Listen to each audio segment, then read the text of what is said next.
President of the Republic of Azerbaijan Ilham Aliyev congratulated Federal President Alexander Van der Bellen and the people of Austria on the occasion of the national holiday of the Republic of Austria.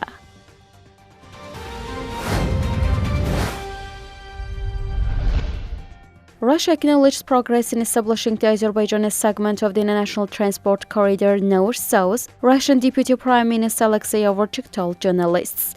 According to him, active work is also underway in Iran on the Resh-Dastara railway section. The Deputy Prime Minister noted that noticeable results have been achieved on the Azerbaijani section, while in Iran land plots are being acquired for the Resh-Dastara railway. A support geodetic network has been deployed and design, survey and aerial photography works are being conducted. A normal working process is underway to prepare for the construction of the Resh-Dastara railway, he emphasized.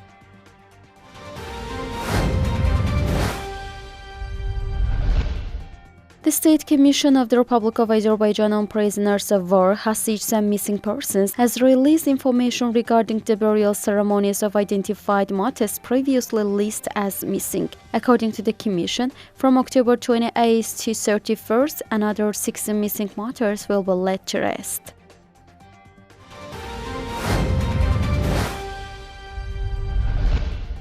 A presentation of the book The Last Letter, dedicated to the memory of heroic martyr Rasim Ramazanov, was held in Babek district. Speakers emphasized that the book is a valuable work reflecting Rasim Ramazanov's bravery, humanity, and love for his family, friends, and homeland. They noted that such events not only honor the memory of the martyrs but also help preserve their ideals. Also, İlkay Hüseyinova stated that the book is an expression of respect for the memory of martyr Rasim Ramazanov and thanked the organizers of the event. Following the speech, the author presented a copy of The Last Letter to the martyr's father, Ismail Ramazanov.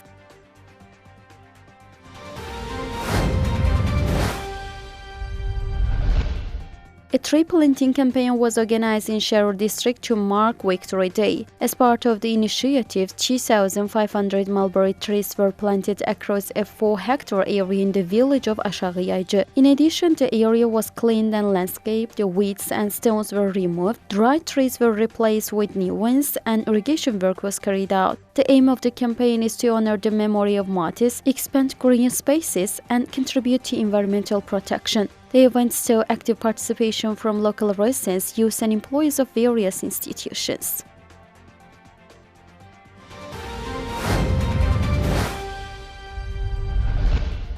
During the first 9 months of 2025, the Ministry of Economy of Nakhchivan Autonomous Republic issued 36 business licenses through the Asan service centers. The licenses covered activities such as private medical services, sale of veterinary medicines, private veterinary services, operation of amusement rides, transportation of hazardous materials, design and construction of buildings and structures requiring permits or notification procedures, and express postal services.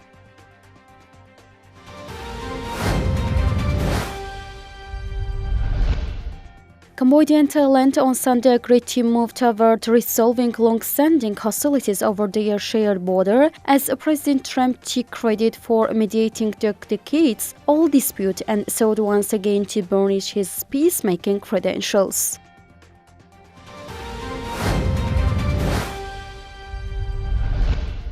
In the Sami region, a drone attack on a minibus killed a 69-year-old man and injured 12 people, including an 8-year-old boy and a 15-year-old girl.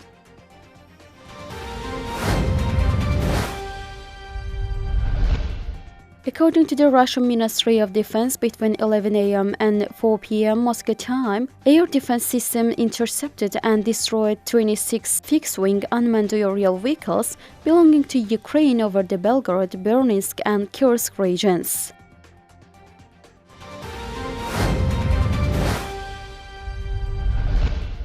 The deadly tropical storm Melissa has strengthened into the hurricane, the U.S. National Hurricane Center said Saturday as it barrels toward Jamaica. Deadly tropical storm Melissa strengthened into a hurricane the U.S. National Hurricane Center said Saturday as it barrels toward Jamaica. Melissa has become a hurricane with maximum sustained winds of 120 km/h, the National Hurricane Center said. Rapid intensification is expected and Melissa is forecast to become a major hurricane tomorrow. Forecasters have warned that the storm is expected to dump massive amounts of rain, which could lead to catastrophic flooding and landslides in the northern Caribbean region.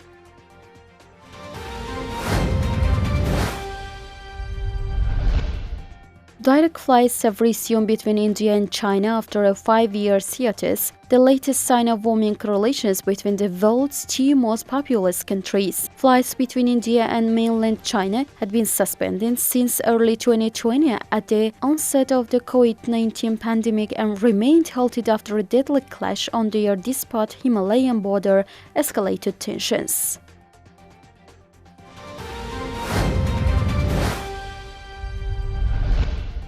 Bird flu is spreading rapidly in Europe, with the highest number of countries in at least a decade reporting early outbreaks, raising concerns about the rapid of past crises that led to the killing of tens of millions of birds and higher food prices. The spread of highly pathogenic avian influenza, commonly called bird flu, is a concern for governments and the poultry industry due to the devastation it can cause to flocks, the possibility of trade restrictions, and a risk of a new pandemic.